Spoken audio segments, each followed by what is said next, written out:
Sejam todos bem-vindos a mais uma aula de Os Mistérios do Conhecimento. Hoje nós vamos esclarecer um assunto muito importante, porque muitas pessoas, ao estudarem as Escrituras, acabaram se confundindo e atribuindo, isso que é o pior, atribuindo ao Senhor as ações que não condizem com a sua natureza. Existe uma ideia muito comum de que Deus envia espíritos maus para tentar enganar e punir os seres humanos. Essa ideia nasce da leitura isolada de algumas escrituras, sem considerar o contexto espiritual e as leis eternas que governam todas as coisas. O Senhor, que nós precisamos entender é isso, o Senhor ele é luz e a luz não trabalha com as trevas. Os dois não falam a mesma língua e não operam pelos mesmos princípios. Só que, para entendermos ela melhor, esse assunto corretamente, vamos analisar algumas passagens das Escrituras que costumam gerar esse tipo de confusão. Então, vamos começar pelo Velho Testamento. Então, e depois do Velho Testamento, nós vamos em outros livros também. No livro de 1 Samuel, capítulo 16, versículo 14, a Escritura diz exatamente assim. Olha que Escritura maravilhosa. E o Espírito do Senhor se retirou de Saul e o atormentava um espírito mau da parte do Senhor. É justamente essa expressão, um espírito mau da parte do Senhor, que tem levado muitas pessoas a acreditarem que Deus envia espíritos maus para atormentar os homens. Olha que coisa incrível e fantástica ao mesmo tempo, mas observe com atenção a ordem do texto. Primeiro, a Escritura declara que o Espírito do Senhor se retirou de Saul. Isso acontece antes de qualquer menção ao espírito do mal. Saul já havia rejeitado a orientação divina, endurecido o coração e se afastado da obediência. Então, como consequência, o Espírito do Senhor se retirou. Você vê? É uma consequência natural que acontece com todos nós. Quando a luz se retira, a proteção espiritual deixa de existir. E onde a proteção deixa de existir, as trevas encontram espaço. Olha que coisa incrível. A expressão da parte do Senhor não significa que Deus criou ou enviou um espírito mau. Significa que o Senhor permitiu que a lei espiritual operasse. É diferente. Deus não envia o mal para ninguém. Saul escolheu o resultado de suas próprias escolhas ao se afastar da luz. Aí ele colhe as consequências. Isso é natural, pode acontecer com qualquer um de nós. Outra passagem semelhante está em Juízes, capítulo 9, versículo 23, onde lemos: Então Deus enviou um espírito mau entre Abimeleque e os homens de Siquém. Olha que coisa interessante, vamos tentar entender isso agora. Quando esse texto é lido fora do contexto, muitos pensam que Deus criou ou enviou algo maligno.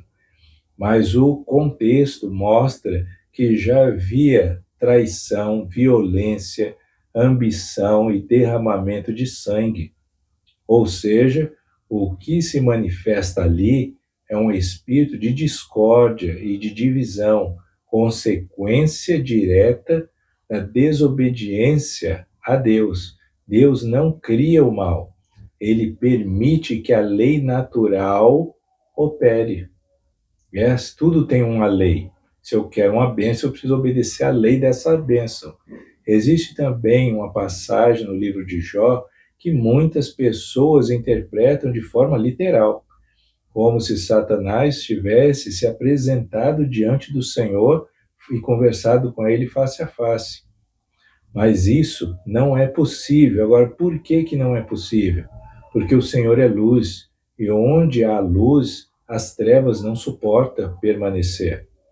As trevas não se aproximam da glória da luz, não dialoga com ela e não convive com ela.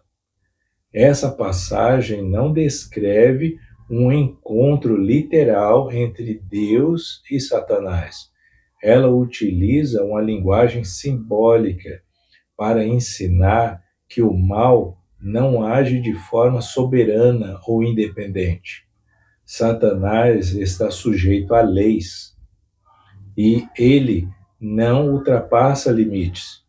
Ele não age além do que a lei permite. Isso não significa que Deus coopere com o mal, não significa que Deus converse com as trevas, e não significa que Deus envie espíritos maus para tentar os homens. Significa, sim, que o universo espiritual é governado por leis estabelecidas antes da fundação desse mundo e de todos os outros. Olha que maravilhosa informação. Agora, com esse entendimento em mente, precisamos falar de uma das passagens mais conhecidas do Novo Testamento e também uma das mais mal interpretadas. Mas eu vou procurar transmitir para vocês da melhor forma possível.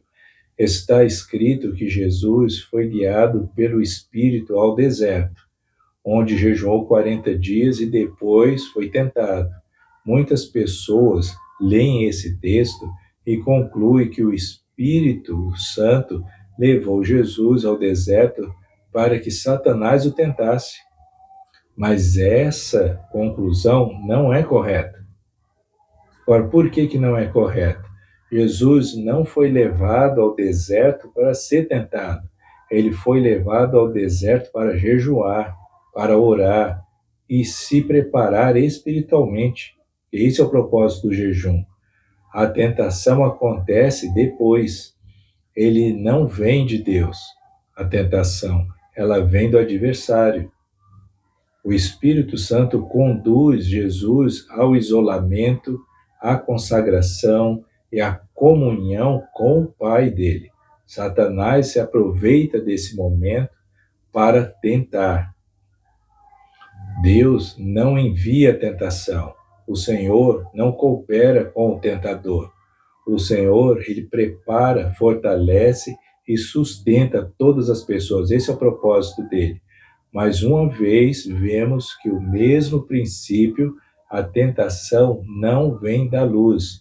Ela surge quando o adversário encontra oportunidade, sempre dentro dos limites da lei. Você vê que tudo tem uma lei, é tudo controlado. Nós precisamos estar atentos a esse assunto. Até aqui, aprendemos algo muito importante. As Escrituras não ensinam que Deus envia espíritos maus ou tentações. Elas ensinam que existe uma lei espiritual em operação constante. Quando os homens se afastam da obediência, eles se afastam da luz. E quando se afastam da luz, as consequências aparecem naturalmente, porque é assim que as coisas são. Que nós possamos fazer boas escolhas e estudar as Escrituras com o objetivo de querer realmente entendê-las. Eu espero que essa lição ela tenha sido clara o suficiente. Qualquer dúvida, vocês podem colocar no comentário que eu vou esclarecer da melhor forma possível. Muito obrigado pelo tempo de vocês, por mais uma vez vocês terem participado da aula de Os Mistérios do Conhecimento. Muito obrigado e até a próxima aula.